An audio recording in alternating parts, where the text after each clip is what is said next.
tankers, welcome back to another one of my videos. I am Blitz, and today I'm going to be talking about the Progetto 65, which is the brand new Italian auto reloader that has just hit the game in update 6.3. Now, as always, I'm going to be getting into this tank, how to run it, where to run it, and of course, whether or not it's worth it to stop going down the current lines you are going down, and to go straight for the new line that has just hit the game. Now, I made a video on the Pantera 44 already, and I said that was an excellent, fantastic tank, and I still strongly believe that. And I think that might be the best tank in the entire line. It's just so quick, so fun, and so maneuverable. So if you haven't seen that video, go make sure to check that out. I'll link that in the description down below. However, this video is on the Tier 10, being the Progetto 65. Now, I'm not going to be talking about the auto-reloading mechanism at least a lot, just because Wargaming made an excellent video on how to use it effectively and a little more in-depth on how to really maximize your damage per minute with it. So I'm going to link that in the description down below as well, just because I want to talk about the Progetto 65, not the auto-reloading system in general. Now you can see here that this is, of course, the Progetto, and it's a pretty nice looking tank. However, the really cool thing about it, as I've been talking about this whole video, is the auto-reloading, which means that you're allowed to run this tank like a normal medium, where you can shoot one shell at a time, just like in your Leopard or any other Tier 10, but yet you can shoot it in a clip like you're going to see me do on this VK72.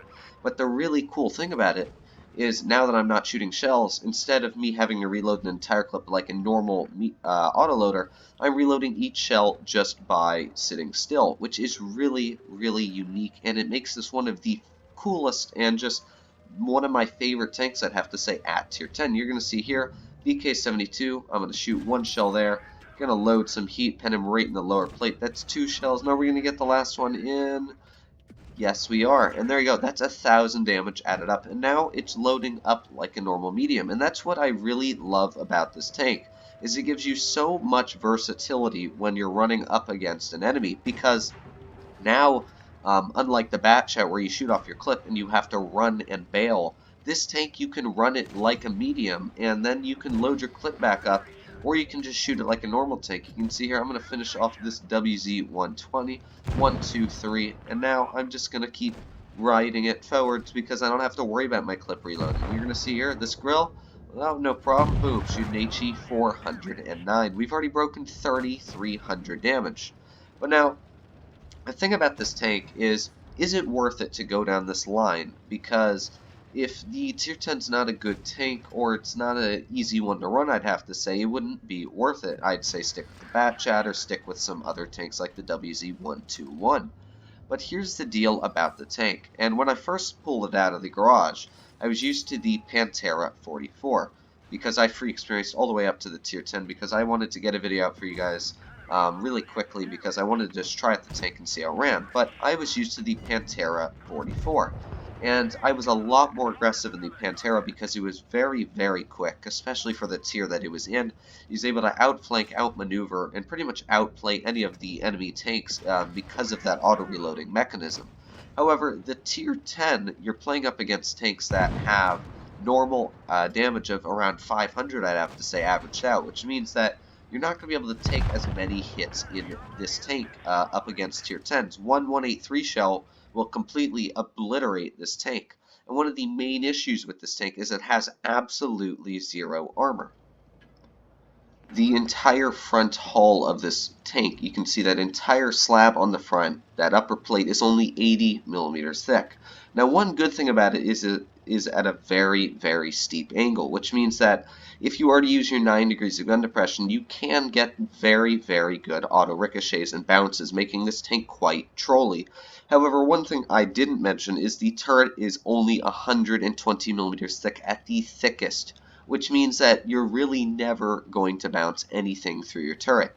Any 150 millimeter cannon aiming at your turret will penetrate it, so don't even bother to pull out on like an E4 or a 183 or any tank that has over 600 damage, because they will penetrate the shell into your turret, and you're just going to waste time trying to shoot at them because you don't have the best damage per minute. The best thing to do in this tank is to flank and surprise the enemy, because you can see here, I was able to flank this VK, and look at that. I was able to even bounce a shell. I don't know how that happened. But you can see that Conway didn't even aim at us and just tapped the shell right into our hull, which is just showing how weak the armor is. But you can also see we picked up 1,068 damage, just easy as 1, 2, 3. And there's that Conway. We tap one shell into him, and are we going to get the second in? Yes, we are.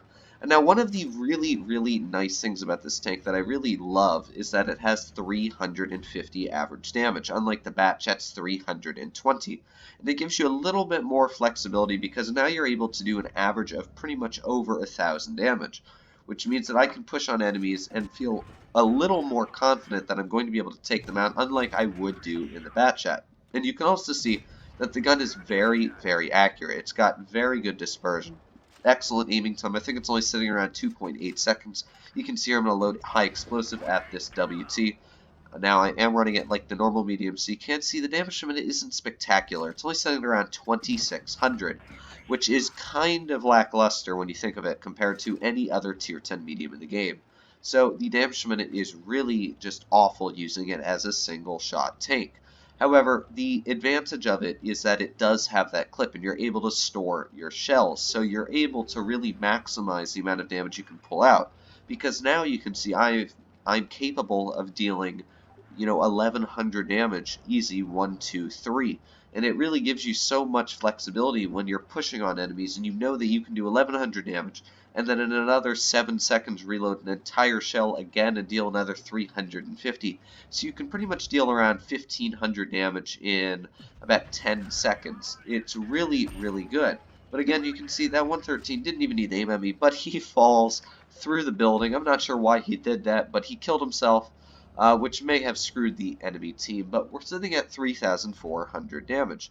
You can see here, this T-30, we're going to get one shell into him, 2 shells into him, and he would have been a one-shot, but since we're not able to shoot at him right now, just going to reload the clip, and that's so nice that you have the freedom and liberty of just reloading one shell at a time. It's really just such a flexible and great feeling when you don't need to reload it.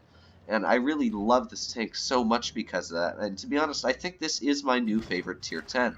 I would rate this above my Batchat, and I would rate this above a couple of my other tanks just because of that new auto-reloading mechanism. And you may say, well, this tank looks overpowered. You're seeing me do these great games in the tank. My average damage over 3,200. However, I really don't think it's that overpowered because it's very, very hard to run. As I was saying before, the armor is awful.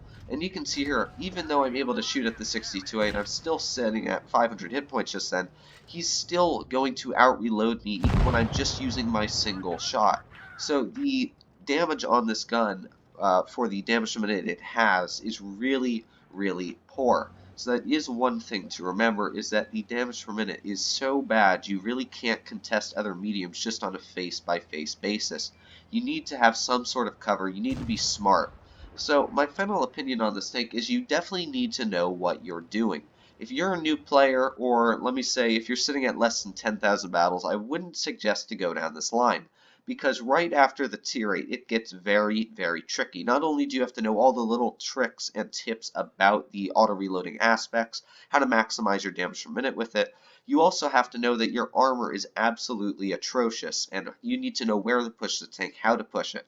It's really a really tough tank to run, and overall I think it is very, very good if you can get it in the right scenario, but at the same time you can have a very, very bad battle instantly if you just have one tank destroyer aiming at your front and they just tap an HE right into it.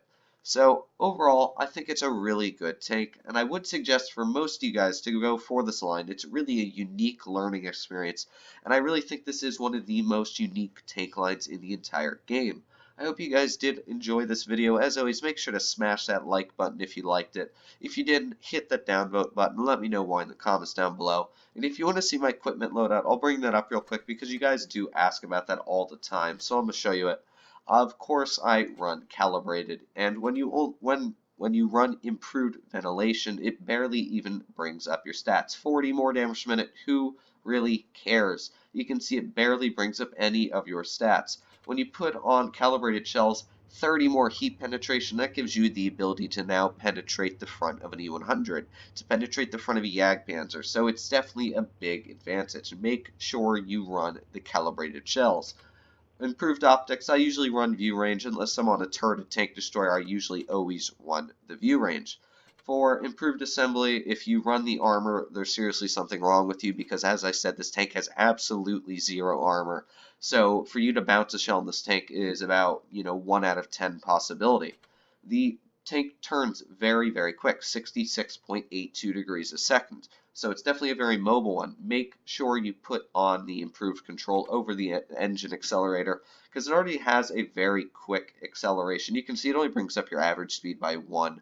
So make sure you do run improved control.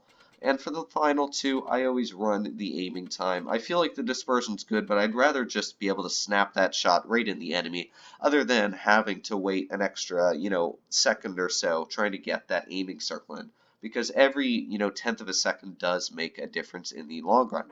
So that is my loadout, and I never put on the last 2. That is one thing I always say, is never put on these last 2 things, unless you're in like a tank destroyer. Then I'd say to actually put on the toolbox because it makes your repair speed 30% quicker. But when you're running mediums or lights, that's really not the end of the world. So I hope you guys did enjoy this video, and as I said before, make sure to smash that like button or hit the down vote. But anyways, have a great day, guys.